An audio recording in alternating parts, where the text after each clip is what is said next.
This is Brass Check, and we're going to address one of the biggest problems with the COVID con, the COVID fraud, the COVID crime, whatever you want to call it.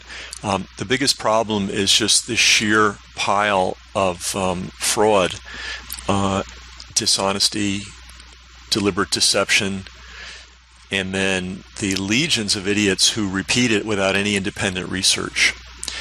So let's just run down some of the frauds that are going on.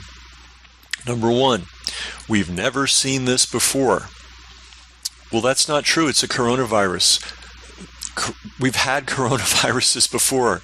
The coronavirus is thought to be the carrier of the common cold. So maybe we haven't seen this particular variety, but we certainly have seen coronaviruses before. We know all about them. And by the way, we know so far it has been impossible to make a vaccine for a coronavirus or a treatment that works for a coronavirus. We know that because we've been trying for decades. So the fraud that we've never seen this before, which was one of the original foundations of this whole scam, an absolute, deliberate, calculated lie. The next big lie in terms of impact is that the claim is that there is no safe, effective, and inexpensive treatment for that, for COVID. Well, they're doing it. They're treating people in Singapore. They're treating people in Taiwan. They're treating people in Japan. And they're doing very well with it. So what has happened is there has been, as there has been for decades, there is a lockdown of medical information and medical practice in the United States, controlled by pharma, facilitated by people in the CDC and the NIH, and they are basically suppressing effective cures. That's just a fact. So there is a treatment for this. There are hospitals where nobody has died of COVID. Many hospitals. Then there are hospitals like the ones in New York City and now some of the ones in other parts of the country where everybody's dying. Okay, why is that? Because they're suppressing the effective cure. So that's kind of murder, basically. That's big fraud number two. Big fraud number three is it's deadly to all. That has been pushed and pushed and pushed, and they keep trying to tell us that young people can get it and babies can get it and your dog can get it. Well, in fact, over and over and over, it's been demonstrated this is a disease that kills people who would also be killed by the regular flu, by the cold, or even by a case of food poisoning. There are people whose health is very vulnerable, and something will finally do them in. And in this case, it is what is being called COVID. It is not a risk to the general population. We know that. So anybody that promotes that is just lying. Another huge lie is they call things a case. They call things an infection, even if somebody has absolutely no symptoms. Okay, that makes no sense. Sickness has to do with having unpleasant symptoms. If you have no unpleasant symptoms, you're not sick. Right? So you may have a positive test, and we'll talk about tests in a second, but if you don't have symptoms, then you're not sick. But what they're doing is anybody that comes up positive with these very unreliable tests, they call a case. And Fauci will call an infection. It's no such thing. It is a positive test result, asymptomatic, and that is the overwhelming majority of so-called cases. Related to that fraud is the fraud of the asymptomatic super spreader. Asymptomatic means you have no symptoms. Super spreader means wherever you go, you're leaving a trail of destruction. That has never been proven, has never been even demonstrated credibly. It is literally a make-believe creation. And yet it's presented by the news media and all the people that follow the news media as if it were fact. It's not, it's fraud. I mean, maybe somebody could prove it, but nobody has proven it. Next big fraud number 6, the tests are scientifically sound. Well, we've done quite a few videos on that. They're not. They're hocus pocus, they're make-believe, and many of them were generated in a fraudulent, well, they're all fraudulent because they don't work. How do we know this? Because there have been tests done, same person given the test over and over again, getting different results every time. That shows there's something really wrong with these tests. Big fraud number 7. This is huge, and nobody is talking about this. What can cause respiratory problems? Well, in our modern era, only COVID. Okay. Well, let's get real. Anxiety and anxiety attacks can cause respiratory problems. Allergies, which millions of people have, can cause respiratory problems, especially in the summer. Right? What else can cause respiratory problems? Asthma. Asthma can kill and does kill. The garden variety flu can cause respiratory problems. Garden variety pneumonia, which has always been a killer, has always been around, can kill. And then there's another one that nobody's talking about: toxic aerosol sanitizers. All that Clorox and all this stuff that people, these wipes and the sprays and the Listerine and all these things. Is anybody looking at the ingredients of those things? Well, if you look into them, they are toxic. They are chemicals.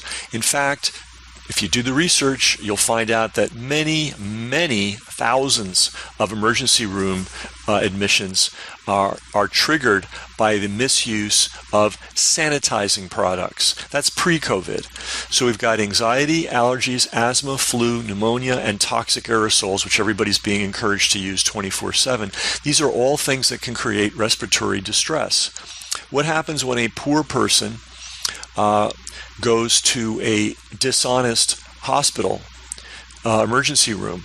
What's the most likely thing to happen? They're going to get a presumptive COVID diagnosis. What's the most likely treatment if you're in one of these crooked hospitals? Intubation, being put on a vent. And we have done plenty of material on that. Do your own research. Venting is the absolute most extreme thing you can ever do to somebody, other than, cut their chest open and take their heart out. I mean, it is a very serious, invasive medical practice. It's the last resort. And what's happening in these public hospitals in New York and now elsewhere, if a person with low income comes in and they've got any kind of a problem at all and it has a respiratory angle, they're going to intubate that person. It is murder. Okay? Let's go on with some more stuff. What's guaranteed to degrade human health?